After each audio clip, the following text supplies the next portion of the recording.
അസ്സലാമു അലൈക്കും വറഹ്മത്തുള്ളാഹി വബറകാതുഹു. മറ്റുള്ളവർ നമ്മെ സ്നേഹിക്കണമെന്ന് ഓരോരുത്തർ ആഗ്രഹിക്കുന്നു, ആശിക്കുന്നു.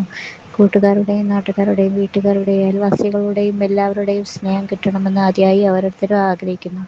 സ്നേഹക്കുറവ് അനുഭവപ്പെടുമ്പോൾ നാം ദുഃഖിതരാകുന്നു, വിഷമിക്കുന്നു, ബന്ധങ്ങളിൽ അകൽച്ച വരുന്നു, വ്യാകുലതപ്പെടുന്നു, ടെൻഷനുള്ളവരായി മാറുന്നു. പ്രിയപ്പെട്ടവരെ, സ്നേഹക്കുറവ് കാണിക്കുന്നവർ തന്നെ പുച്ഛ മനോഭാവവും കാണിക്കുകയും ചെയ്താൽ പിന്നെ നമ്മുടെ അവസ്ഥ പറയേണ്ട ആവശ്യമില്ല. അള്ളാഹു കാക്കട്ടെ, ആമീൻ. മുത്തുനബി സല്ലല്ലാഹു അലൈഹി വസല്ലമ തങ്ങൾ പറഞ്ഞിരിക്കുന്നു, മറ്റുള്ളവരാൽ പുച്ഛിക്കപ്പെടുന്നതിൽ നിന്നും നിസ്സാരപ്പെടുത്തുന്നതിൽ നിന്നും ദാരിദ്ര്യത്തിൽ നിന്നുമൊക്കെ കാവൽ തേടാൻ പറഞ്ഞിട്ടുണ്ട്. നമ്മളെ എല്ലാവരും സ്നേഹിക്കാനും മറ്റുള്ളവരാൽ നമ്മെ നിസ്സാരപ്പെടുത്താതിരിക്കാനും അപമാനിക്കപ്പെടാതിരിക്കാനും ആത്മീയ മാർഗം ഈ ഒരു ദിക്റ്, ദുആ പതിവാക്കുന്നവരെ ആരും വെറുക്കില്ല, അപമാനിക്കില്ല, പുച്ഛിക്കില്ല. എല്ലാവരും സ്നേഹിക്കൂട്ടോ. എല്ലാ ദിവസവും അള്ളാഹുവിൻ്റെ മഹത്തായ നാമം യാ വദൂദു യാ അല്ലാഹ്, യാ വദൂദു യാ അല്ലാഹ് 111 തവണ ചൊല്ലുക.